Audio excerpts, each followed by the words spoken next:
Good afternoon. I'm Diana Lawson, the Dean of the Seidman College of Business, and I would like to welcome you to the COVID-19 webinar series for West Michigan business. For those of you that haven't been with us, we have been offering these webinars since the middle of April, soon after COVID started to raise its ugly head to all of us, to help businesses navigate through some very unusual and unexpected conditions in the business environment. We do these webinars in collaboration with the Grand Rapids Chamber of Commerce. Today's webinar is titled Innovating Towards Future Prosperity. And what I hear a lot from companies as I talk to leaders is the need for transforming, the need for pivoting, and for looking at different ways of doing things. So I think today's seminar will be very appropriate and timely for many of the listeners. Our moderator today is Shorouq Almallah, who is the director of the Richard M. and Helen DeVos Center for Entrepreneurship and Innovation in the Seidman College of Business. We have three very experienced panel members that she will introduce, so I hope you enjoy this webinar. I will turn it over to you, Shorouq. Thank you, Dean Lawson, and thank you, panelists and guests, for joining us today. I'm really happy to moderate this great panel and very timely discussion. Innovation during a health or financial crisis may sound really difficult. Our instincts tend to focus on survival during these circumstances. We can all agree that what has happened as a result of COVID has been really disruptive and even destructive at times. The crisis has exposed numerous weak spots in how businesses, government, and organizations prepare for and respond to such events. But these weak spots are opportunities for innovators, entrepreneurs, and really all of us to innovate solutions and reimagine the future. So today we want to focus on the future. And how do we reimagine our operations? How do we reimagine, how do we connect and engage our customers? And how do we ensure safe and efficient supply chains by leveraging technology and innovation? Today we have a great panel of experts to lead us through this discussion and help us address some of these questions. With us today we have Michele Zimmerman. She is Vice President of Technology at Supply Chain Solutions. Welcome, Michele. We also have Steve Rothman. He's Managing Partner at IT Renaissance. Welcome, Steve. Thank you. And last but not least, we have Bob Niemiec. He's Managing Partner at Twisthink. Welcome, Bob, and thank you to all the panelists for being with us today. So before we go ahead and get started, I thought it'd be a good idea for each one of you to just give us a minute or two, talk about your organization and how you're involved with innovation. So Michele, we'll start with you. Sure, I'm Michele Zimmerman, and as mentioned, I'm the VP of Technology. I work with Supply Chain Solutions in West Michigan, and we are a 3PL. And so what that means is we help other businesses that have, whether they're trying to transport goods or services, we help them get their products from A to B. So we're helping them to be more efficient. We're helping them to be faster and have more cash flow. And in order to do that, a lot of that business process has to be supported by technology. And so not only am I leading the technology effort, but I'm also helping to strategize and align the technology with the business support and goals to make sure that we have the right strategies to achieve our long-term goals and really make us a competitive force in the marketplace. Great, thank you, Michele. Bob, can you tell us about Twisthink? Sure. Good afternoon, Shorouq, and thanks to the panelists as well for letting me run alongside of you today. I have the privilege of being a part of a team in West Michigan known as Twisthink, a 20-year-old firm that really from day one to today has been serving organizations in the all-important domain of innovation. And quite simply, we're helping organizations innovate, accelerate, and grow.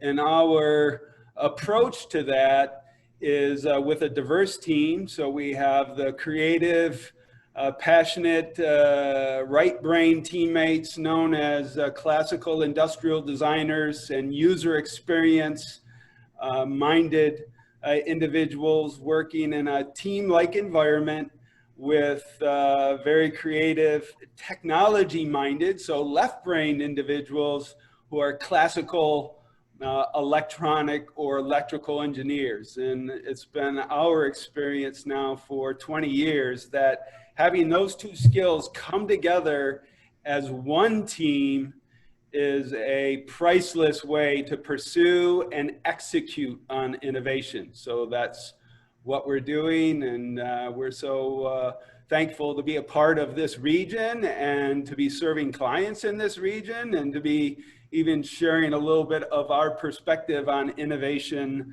this afternoon with all of you. Thank you, Bob.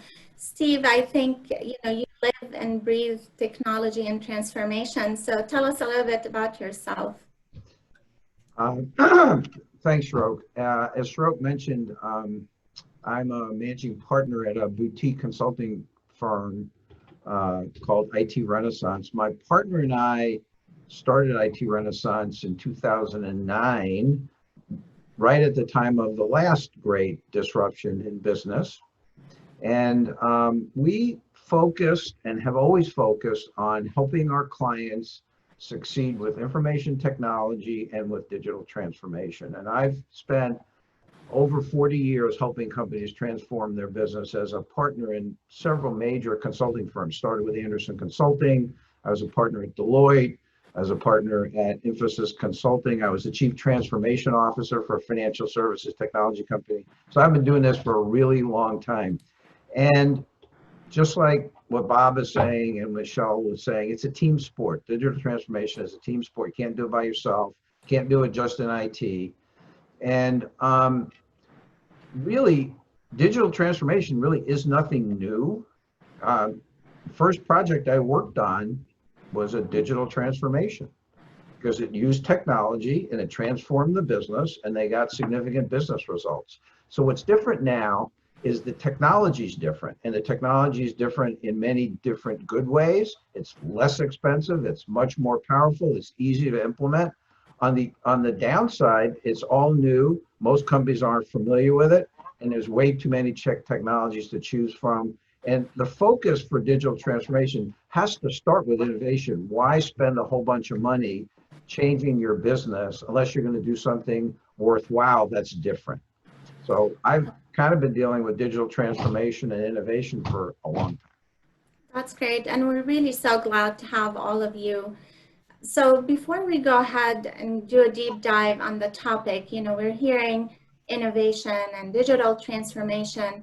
And I thought it would be helpful, a good idea to have an understanding of what innovation even means. So I'm going to ask each one of you to give us your definition. What does innovation mean to you and your organization, and how it might be different from, we're talking about transformation and change. So Bob, maybe we'll start with you now. Okay. Innovation, if we were to ask all of those participating in this webinar, I'm pretty confident that we would get many different answers to that question of what is innovation. And for us, what we've come to try and share and communicate is innovation is an outcome. There are skills like imagination and creativity. Those are skills that when deployed within a great team, the outcome most certainly is going to be innovative. But to call something an innovation, we would link it to having commercial success. There are a lot of great inventions. Yesterday I was on a call with leaders of one of the universities in our state, and they have countless inventions and intellectual property wrapped around those inventions, and that's great. That's what research will drive. But in order to call it truly innovative, those research endeavors need to make a commercial impact. So when we talk about innovation, it's being inspired to see a market success with a new solution, a new service, or as Steve highlighted, a new digital experience. So that's a great segue to you, Steve. Give us your perspective on what innovation means to you. So I start with a dictionary description of innovation. It's really a new idea. Innovation in business is really an idea for a new product, a new service, or a new way of doing business, a new method of doing business. All of those things can be innovated. Transformation is changing the operations of a business, and you can change multiple things in a business. You can change what markets you're going after. You can change what products and services you offer.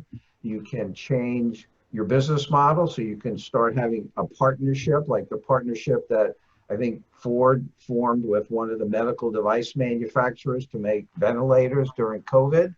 So you can change what markets you're going after, your channels, your business model, and then you can change your capabilities of your business, of how you do all that stuff, how you make the new product, how you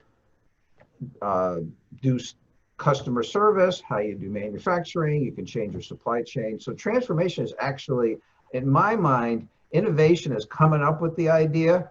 Transformation is implementing it. That's great. Michele? Sure. Your thoughts. Yeah, thanks. So finding, to me, innovation is finding a new way to change or improve something that already exists for the better. And I feel like, businesses struggle. We have to innovate, and it really should just be a part of their business philosophy and a business function. It doesn't have to be a new invention that you have to come up with all the time. It's something that you reinvent that already exists to make it better, and it happens all the time.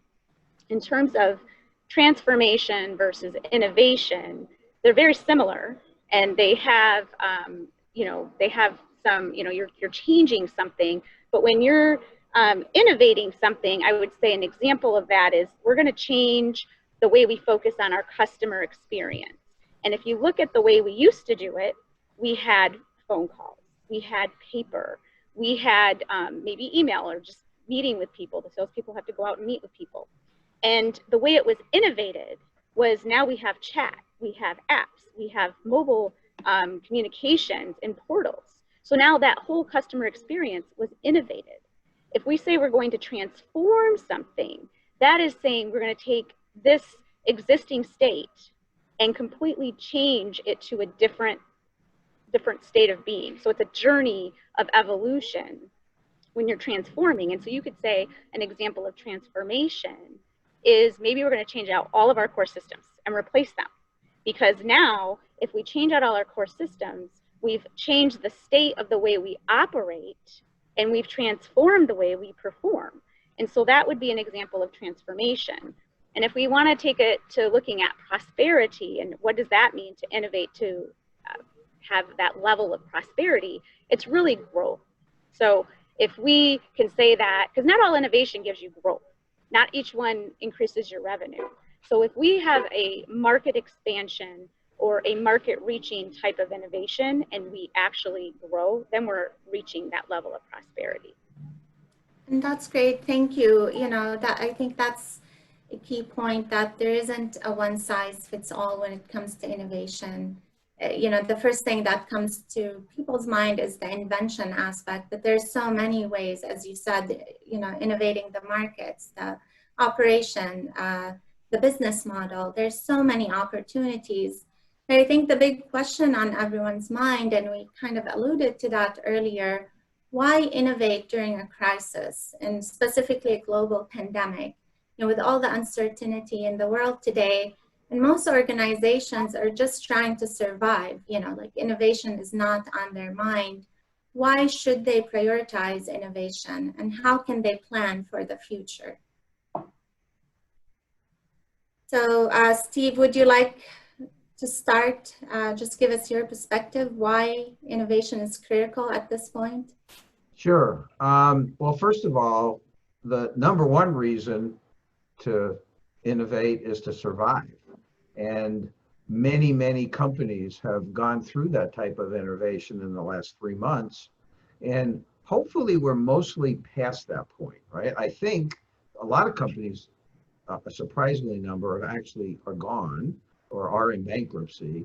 And hopefully the ones that are going to survive have been through the, okay, what do we have to, what new things we have to do differently very quickly so that we can survive? And there's all kinds of examples. I think there's a much more important reason why people need to start thinking about this stuff now. As everybody knows, COVID has had unprecedented impact on every aspect of our lives.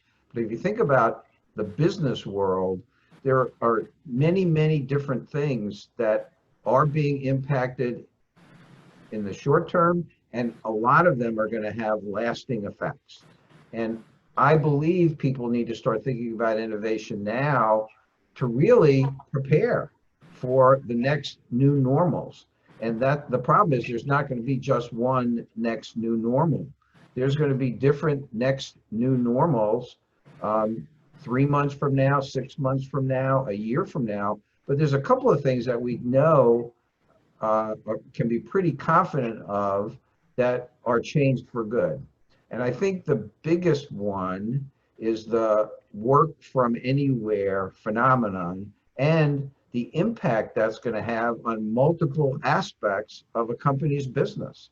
So if you think about it, if you're in the commercial real estate business, you got to start thinking about how you're going to survive when people that in the Sears Tower or the Willis Tower, nobody wants to be in the top floors of that business anymore because you can't social distance in an elevator and get everybody up and down in the elevator during an entire day. So work from anywhere is changing commercial real estate. It's changing. Every company's got to make a determination of what things does it make sense for us to do face-to-face and what things the clients and customers and our employees want to do remotely. And then what does that mean for our office space? The other thing you see happening, and I think Michele could speak specifically to this one, and I'm sure they're very busy helping companies redesign their supply chains to make them more resilient and get the hell out of China. I mean, there are lots of changes going to come to people's supply chains. And the third one I would mention that's going to have a long-term effect is the death of a salesman, right? The whole model of, you know, a face-to-face sales meeting in many cases is going to go away. So do I need those people? Do I need different kind of people? How am I going to engage? How am I going to maintain that relationship if the transaction part of it is always going to be done remotely? And then the last one I'll mention that people have to plan for that's going to affect pretty much and has been pretty much affected all aspects of supply chains, and that's the accelerating the end of brick and mortar retail. Because I think a lot of, well, you've seen how many bankruptcies we've had, but I think a lot of those retail chains are not going to be in existence. And I think shopping malls are pretty much, they're going to have to really figure out what to do with all that real estate. So that's why the world's going to be different when we come out of this, and companies have to be prepared.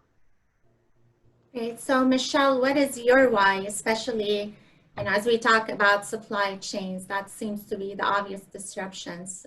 Kind of give us your perspective as you live and breathe, you know, supply chain world. Yeah, so, you know, when we look at the priorities and how we want to kind of readjust during a COVID-19 pandemic, I mean, most companies at this point have suffered financial loss, and as Supply Chain Solutions is not immune. And not only did it affect us, but it also affects the communities that, you know, that we serve, and it's all across the country. And so just think about that. It's not just our supply chain company, it's all of the supply chain companies. And so for me and our company, it's really important that we be agile. that we think about. You know, when Steve brought up getting out of China, well, we were thinking about that well before COVID hit. There were tariffs and other disruption, you know, type of factors that came up that made us consider, you know, well, how do we do this more, you know, efficiently, and how do we be smart about what's going on in this country and maybe move our goods to another country, or help other businesses move their goods to other countries, just so we can, you know, consult and give them the best means to move their products. And so that's being agile, and that's being strategic in a way that is outsmarting and maybe positioning ourselves in a way that mitigates risk. And so with this, I mean, you're always going to have something. You know, we mentioned tariffs. Now we have a pandemic, and it's the difference here is it's affecting not just China; it's affecting the entire world. And so we have to really think about how we're going to be agile still and be strategic in a way that allows us to either help businesses reinvent themselves, be innovative. You know, there's many businesses that were put out of work, but then came back because they started creating PPE. They started creating ventilators. They started helping all of these hospitals and organizations that needed help desperately. Supply chains needed to swoop in and get these goods from A to B to C all over the country and all over the world. And so I think that as long as we continue to think about how can we help, or how can we grow, or how can we innovate, we can get through these storms. But there's always going to be storms. So it's a matter of how can we help the greater good and help our bottom line at the same time. Thank you, Michele.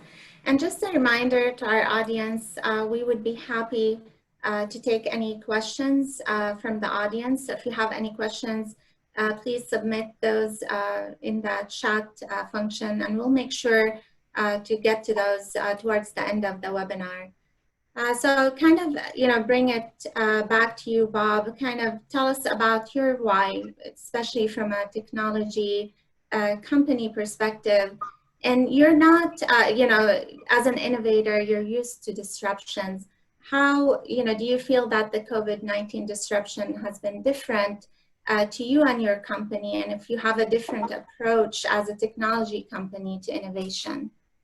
Well, we have an approach and we have a process. So that's one great point, Shorouq, in terms of innovating isn't random individuals landing in a conference room and brainstorming. You'll never innovate if you lean solely on that practice. But there is a process. Innovation is a process as just as viable as a lean manufacturing is a process. And on the innovating side, you call that process human-centered design, or what many times is now referred to as design thinking. And just like lean, there are phases, there are methods, and there are tools that can be deployed each step of the way. And organizations that invest in HCD will see that the momentum behind their pursuit of innovation will most naturally increase. And we have a client, there's a great company in the South by the name of Milliken, a chemical textile company that in the 80s was one of the first recipients of the Malcolm Baldrige Award, which some of us will remember was an award given to organizations that were operationally excellent. And this leader, Roger Milliken, was quoted as saying, "Operational excellence secures the present. Innovation excellence secures the future." And that ties in very well even to the title of this webinar, talking about future prosperity. But I think what Roger was really speaking to was smart companies do both. They're operationally excellent, but they also have a respect for innovation as a process and innovation as a mindset, and they stand on solid footing. One foot on operational excellence, the other foot on innovation excellence. And I think again, just to kind of acknowledge reality as we see it, HBR, Harvard Business Review, in 2016 went out and spoke to 5,000 private and public companies and came back with the results that only 9% had any credible testimony to taking innovation seriously, supported by a process. And you know what? You know, all of us should smile like, wow, there's opportunity for us all to grow and build momentum on the innovation excellence side of the house. And I think that can be the encouragement even in this call. And the pandemic is only an event.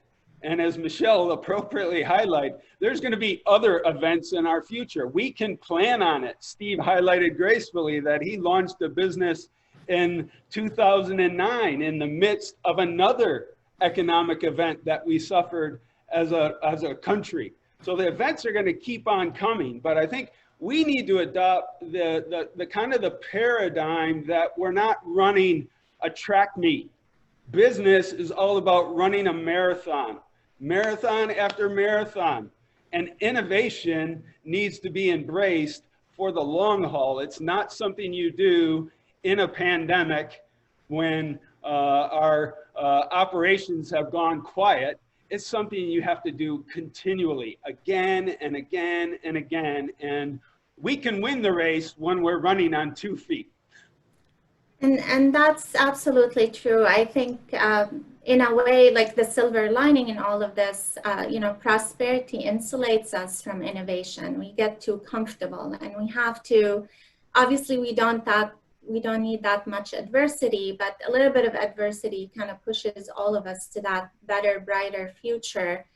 But you talked about how, you know, companies, you know, kind of innovation should be in your DNA. You should not be a reactive thing to a crisis. So Steve, maybe can you talk a little bit about how can companies get better at innovation, especially small businesses? In the audience, we have a wide range of organizations, small, big enterprises, but specifically a small business right now with limited resources. How can they incorporate innovation? How can they get better at it? Okay. Well, thanks, Shorouq. So first of all, I'll just say, do what Bob said, right? So innovation isn't an event, and I loved your description because that's what most people think innovation is you get a bunch of smart people that have a lot of ideas in a room and you brainstorm. Well, that's not going to get you anything. In fact, you might even get into some arguments. So innovation isn't an event. It needs to be a core capability of your organization. And you also need to make it a priority, which means people have to spend time on it, and it has to be important. And then you need a process. And that, I won't go, Bob knows a lot more about these processes, and he could probably speak for a couple of these webinars on the process, but you need to have somebody that owns the process, an executive that is responsible for that. It may not be his full-time job. It needs to be at the board level in some companies. So one of our clients actually has we helped them set it up, a committee of their board of directors is on innovation because they're in an industry where they have to innovate or they're going to be gone. And then you need to assign your right people to it. You need to get experts from inside the company. If you don't have the expertise, you get expertise from outside the company, and you need people that are open-minded and willing to accept new ideas. Don't put somebody on an innovation team if they, you know, that guy Mikey in the commercial, he eats everything and everything's a bad idea. And then you need to make it real. And then you need to assign people to it. You need to allocate their time. You need to fund it, which is one where I think a lot of companies fall short. They say, well, everybody will just do that in their spare time. And then you need to reward the people that are actually working on it rather than taking it out of their hide. And that brings me to the small company story. It's not any different for a small company. They just have less resources, right? They still need a structured process. They still need to have the right people on it. They still need to have a well-defined innovation agenda and portfolio of things that they want to do, and they need to be out in the marketplace with customers and suppliers, et cetera. Now, a lot of employees are already doing this stuff. If they're good employees and they want to have a future in the industry, they're already investing their own time learning about all this stuff. So all you need to do is tap into it. You need to establish the processes, and you need to reward the people that are doing it. And particularly a small company needs to leverage their business partners and the community that they're in for the good ideas and to understand what's going on. Vendors and potential vendors can come in and give you all kinds of presentations on what's happening in your industry. There's associations, there's universities like doing the things that we're doing today. So tap into your community, and then also leverage your market-facing internal associates. Your people in purchasing can certainly talk to vendors about what's going on in the marketplace, and your sales and marketing people can certainly talk to customers. But you need that process, you need that ownership, and you really need to fund it. So that's what I would say about small companies in particular. So both you and Bob talked about the process, and Bob talked about you can't really innovate by asking employees to go sit in a conference room and just go ahead and innovate. So I want to talk a little bit more about the process, and maybe I'll start with you, Michele. You know, can you share some best practices, tips, or tools you use with your team? How do you innovate? Can you tell us a little bit about your process at your company?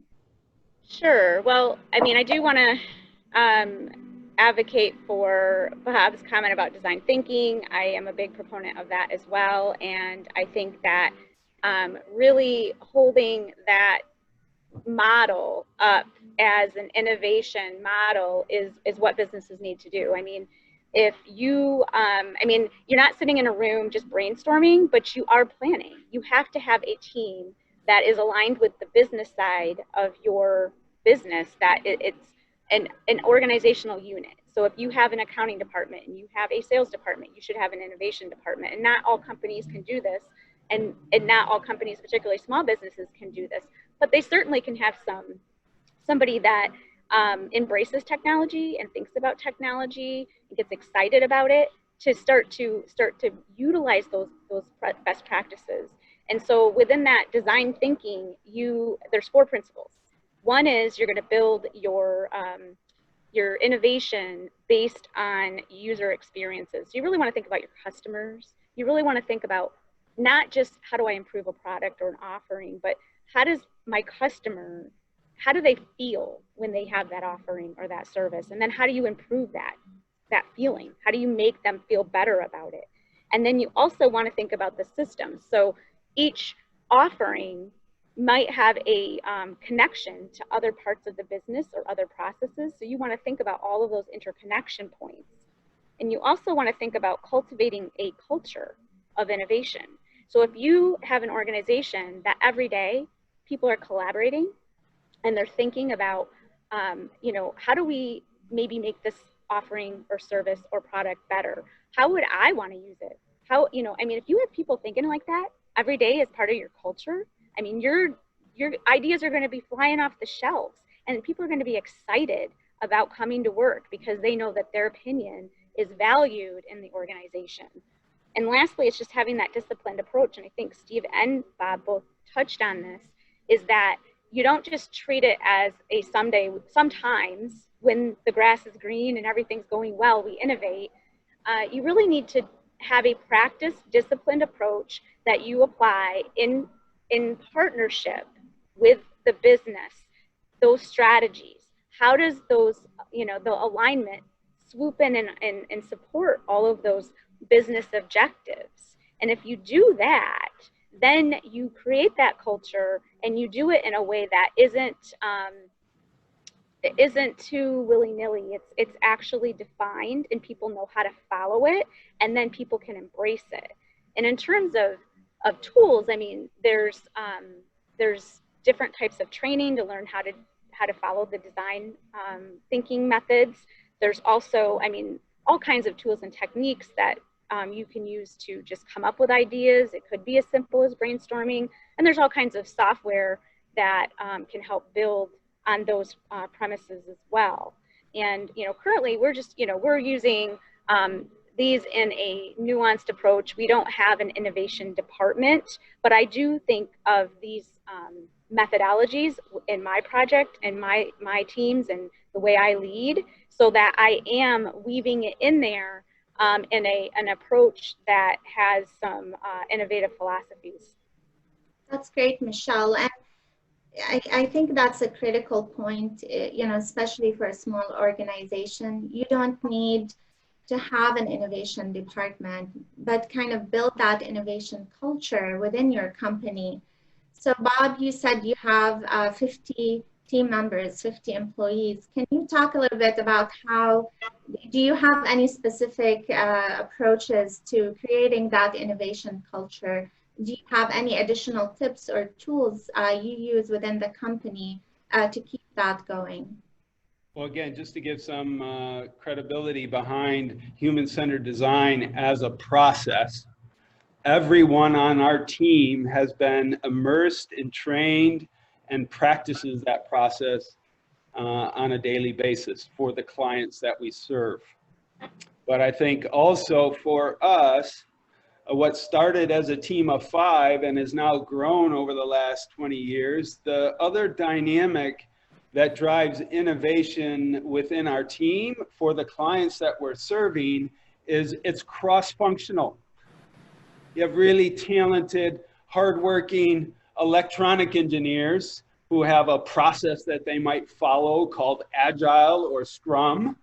And those engineers have also learned and are engaged in collaborative efforts with really talented, creative, right-brained industrial designers. For us, that's where the magic, that's where the innovation occurs, when you have cross-functional teams kind of locked arm in arm together. And so, again, whether you're a small organization or a global organization, creating a culture that allows for collaboration with cross-functional members, there's something there. Though it can be hard and even at times frustrating, there's something there when you stick with it and everyone kind of pushes together. And so just to circle back on the previous question that Steve and Michele responded to quite well, that it's process driven. We've hit on that theme. And it's so important to be reminded of there's a process. I think to look at innovation, we call it through ambition arcs. So you have core, that might be 70% of your innovation effort is invested in the core to your business. But smart companies might also invest 20% in the domain of adjacencies. So what other markets might we make an impact in besides this one called automotive or this one called healthcare? So adjacencies, and then smart companies also maybe bet 10% on game-changing or transformative innovation. And again, just like in our personal financial portfolios, you want to have some distribution and some appropriate balance across all three. Innovation isn't about being reckless and just trying to go look for game changer. And so I just wanted to make that point on the ambition arcs. And then just my other two other comments back to how do companies, small or large, innovate. One is the skill of industrial design. And I've been connected to that skill for nearly 40 years. And I'm here to test it. I'm not an industrial designer by training. I could never do, in a sense, what they do as a natural ability. But the skill of industrial design is smart companies engage in it in one way or another. Whether you're a small manufacturer, whether you're an accounting firm or a bank or a school, use the talent of industrial design to help drive creativity and imagination. And then my last point, why don't companies innovate? Why is there only a 9% club? Because leaders aren't held accountable. They don't have to. And every organization should have KPIs from the top down that drive focus and accountability on that side of the house too. Sales growth, yep, that's important. Gross margin, yep, that's important. But innovation being applied, especially to leaders. What I see in a lot of organizations is there are teams of people that are dying and have a heart to want to try and do it, but they don't have the alignment at top, and therefore it doesn't take off. So Bob, do you think that might be changing? Kind of the crisis is pushing more leaders to look at innovation as a key component and to kind of have that as a KPI to be accountable for that future, not just the now.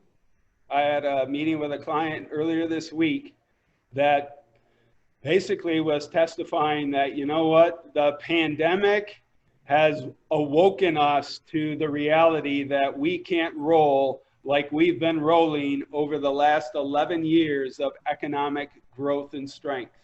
And so, hey, great. I mean, that's a leader responding to the smelling salt. And you know, now the key is it's not a sprint. It's not a 100-yard dash. It's a marathon. So you got to gear up, you got to get hydrated, and then you got to get in the race and run a marathon. So it's not going to change overnight. But those companies who lean into it and are consistent in leaning into it, regardless of what Wall Street is reporting, those are the companies that are going to dominate post the pandemic. So now is a great opportunity for every organization to answer, okay, what's next for us now that we've gone through a pretty difficult, challenging pandemic like what we're still going through. It's a great opportunity. Absolutely. And just a reminder to our audience, feel free to ask questions through the Q&A feature. We got a great question, and any of the panelists feel free to address that. How do you get alignment at the top when you're at the bottom? Well, I can maybe give it a shot. What we started at Supply Chain Solutions, we started a culture committee, and we joke about it being called Culture Club, and you know, that's just our own little internal joke, but it's basically this, I love it. It's absolutely, you know, a great tool to cultivate and really create a positive culture in our organization. And it's really getting cadence still. We're still kind of getting our footing with it, but it's reaching out to all levels of staff in the organization and getting their input and then sharing it with the leadership. And we've had interviews where each one of our leaders had to sit with and had an interview that was through Rockefeller Habits.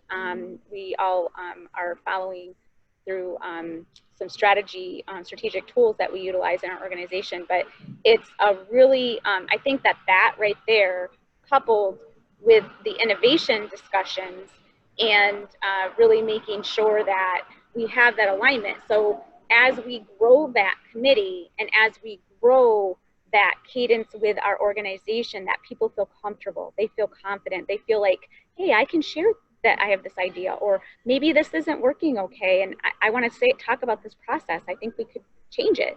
And knowing that they're not going to be ignored, and knowing that it's going to be valued is, I think, a great first step into having an innovative culture.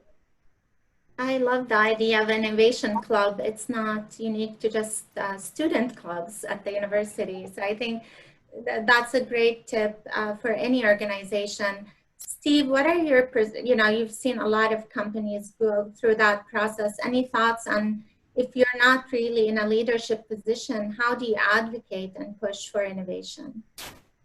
I think you have to start with why companies even change anything, and and therefore why do they innovate. And by the way, you can have transformation without innovation, which to me is not a very good use of a company's resources. So putting in a brand new general ledger system and doing things exactly the way you did it before, you still have to transform, but you don't get any business value. So innovation without transformation to me doesn't equal a result. So why do companies change? So companies change really for only one of two reasons: out of necessity to survive, or because there's some opportunity to be better, however that's defined and however that leads to prosperity. So if you're in a company, I mean, everybody knows that there's problems with the pandemic. If you're in any kind of role in a company today and you have ideas about things that can be done differently, you'll get an audience with management. There's obviously people you have relationships with, there's people you work for in your department. If you have ideas about either necessity changes that would make things better, I bet you can get an audience. And if you have ideas about opportunities that are being created for this and how we can take over a new market, I read an article that Levi's, one of my former clients, is actually raising prices now on their products because two of their main competitors, I don't know if people know this, but most of the jeans that all of us wear in the United States are made in one factory in Mexico. And Levi's only makes like 5% of the jeans that they sell. So most companies that sell jeans don't make them. And two of the biggest brands just went bankrupt that their competitors are. So Levi's is using this opportunity that's created by the pandemic to go upscale and start raising prices and really investing in their brand because they just went public and they have $1.5 billion in cash.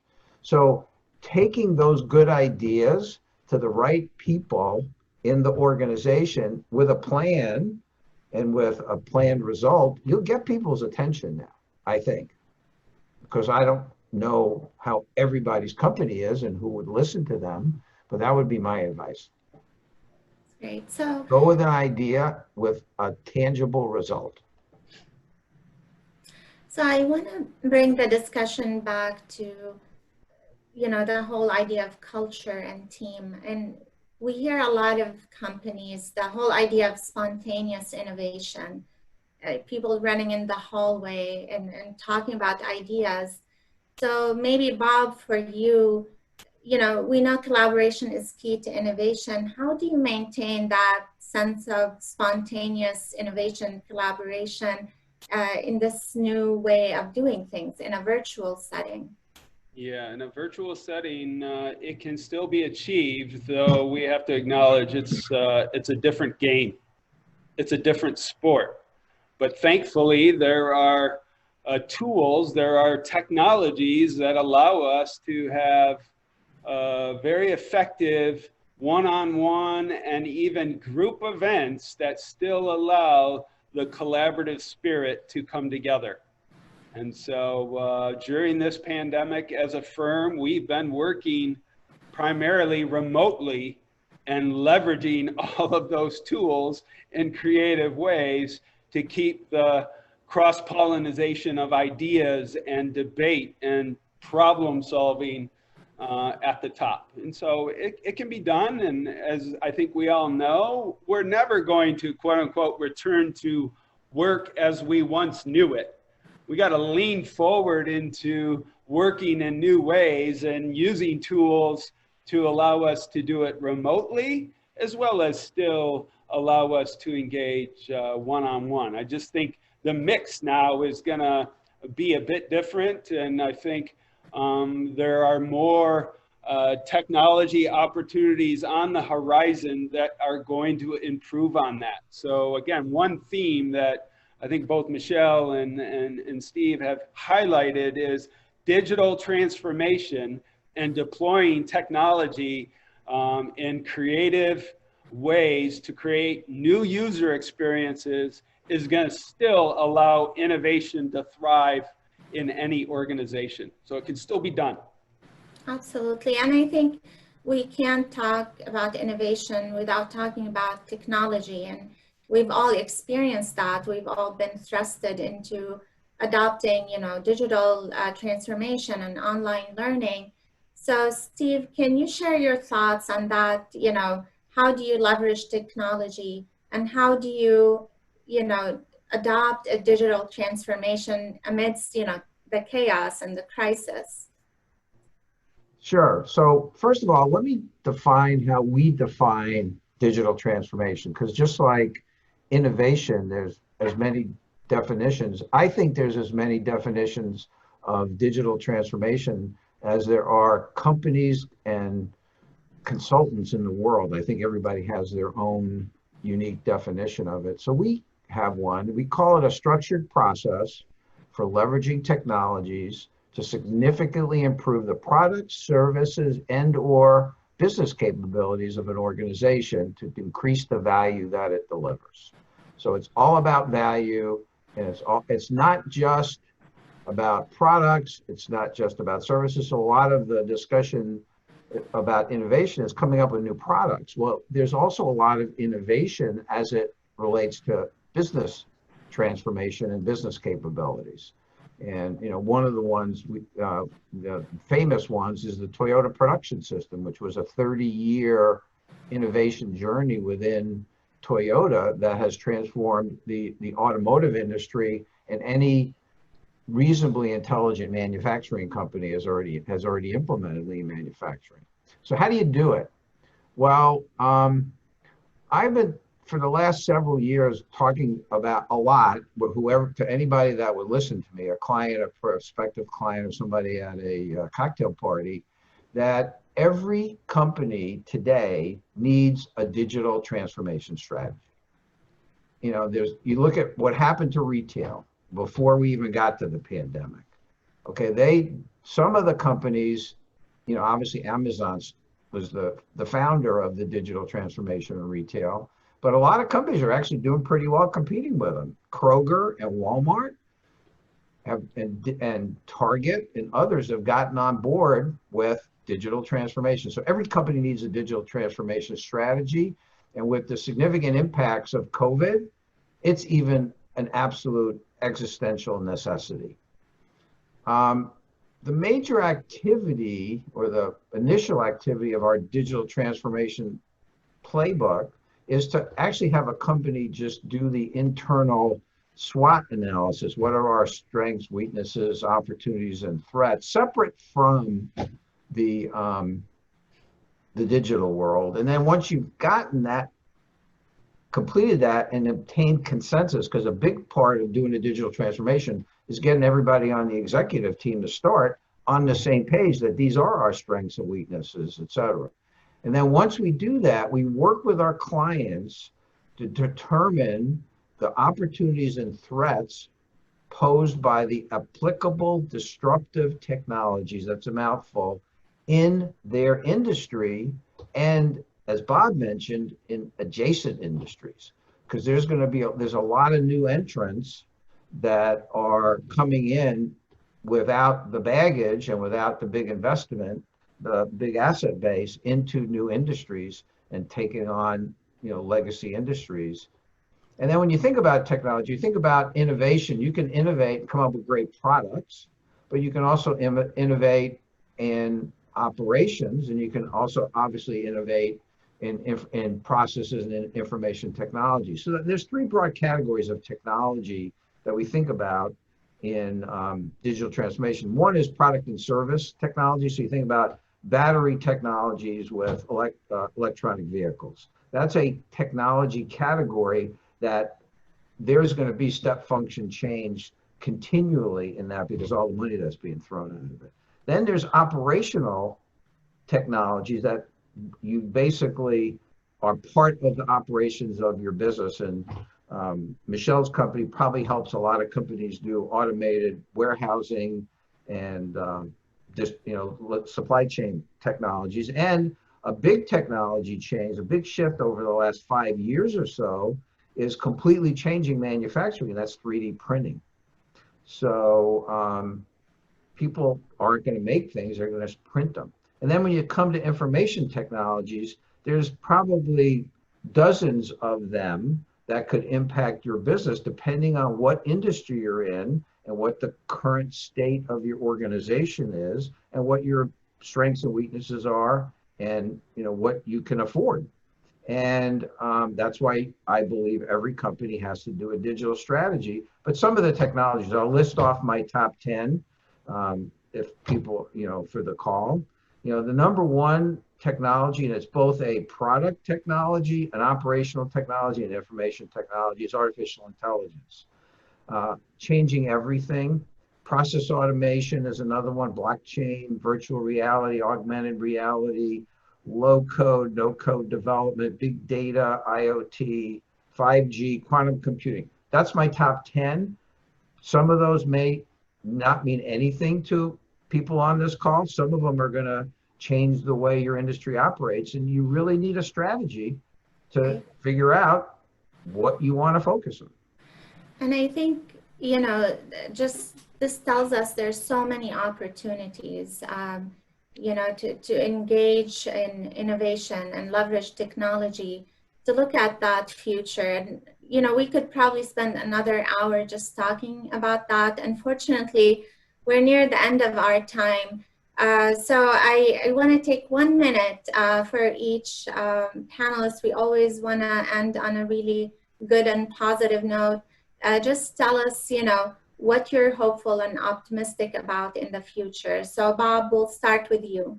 Oh, well, I'm hopeful and optimistic that more organizations, especially in this region, but even across the country, are going to be stirred up through this pandemic to have a greater commitment to pursuing innovation excellence. So stated maybe another way, if in 2016, HBR was testifying that only 9% are seriously leaning into innovation as a process, I'd like to think that by 2026, maybe that number is 19 or 29%. It's got to be higher.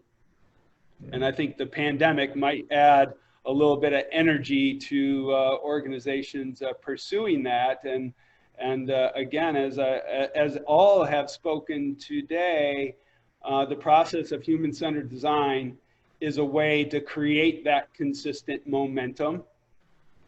And for organizations who might be trapped below the waterline in the commodity water and are looking to get above the waterline into the fresh air of innovation, I think digital transformation is a mega trend that will create opportunity for every organization. So using a process of HCD and linking it to that mega trend of anything and everything digital, which includes AI and Internet of Things and connectivity, those will propagate and lift up an organization to the space of innovation excellence. And Thank you, Bob. The more runners we have going with 2 feet, the better the result is going to be.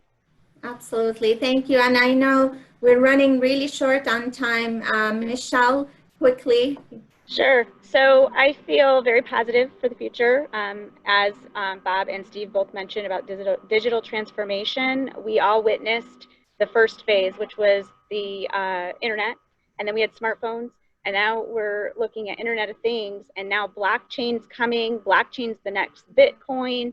This is going to be, it's going to disrupt every industry. 175 million 2025, 3 trillion by 2030. Huge opportunities. We just need to find our niche. Supply chain needs to find their niche, and we need to all be ready because it's coming. Thank you. And Steve, last but not least. I'll do it in a minute. So the first thing I'm optimistic about as a West Michigander is I think we're finally getting the pandemic and the behavior of people on the right track to actually try to get this under control in the near term. So I'm optimistic about that when I go out to the store. So people are doing the right behavior. I believe we'll have a vaccine by the end of 2020 based on what I'm reading. And then to the point that both Michele and Bob made, what I'm very optimistic about is we are going to see a significant continuation of beneficial digital transformations based on the experience, lessons learned, and momentum that these companies already created trying to change. So a lot more of this is going to get real. Okay, thank you. Again, thank you so much, Bob, Michele, Steve, for those insights. Again, we could have gone for another hour, but we really appreciate your time. I'm going to turn it over to Dean Lawson with closing remarks. Thank you. Thanks, Shorouq, and thanks for your facilitation of the panel. And to Bob, Michele, and Steve, thanks for taking your time to talk with the audience and with us, and for your expertise. With innovators who are very much entrepreneurial and creative, we always have very lively, great discussions. So we appreciate all of your inputs into this. And I think I'm going to say my hope is that what we have started here as a result of COVID, which was not a great reason, a great thing to have to start this, is that we will build more companies that create a culture of continuous innovation and continuous improvement. And that will help us regardless of what kind of crises we face in the future. So our next webinar is on Friday, the 7th of August at 1 o'clock. And the topic will be successful small business pivots. So we hope to have many of you here and tell others that you know about these. You can also find the information on gbsu.edu/Seidman. And all of our previous webinars are available for recording or for viewing at that site. So if you know others who weren't able to make this today, please let them know that it is available. Thank you again to the panelists and to Shorouq, and thank you to all of the listeners out there for continuing to come and listen to our webinars. Have a great afternoon and a great weekend. Bye. Thank you. Thank you. Thank you. Cheers.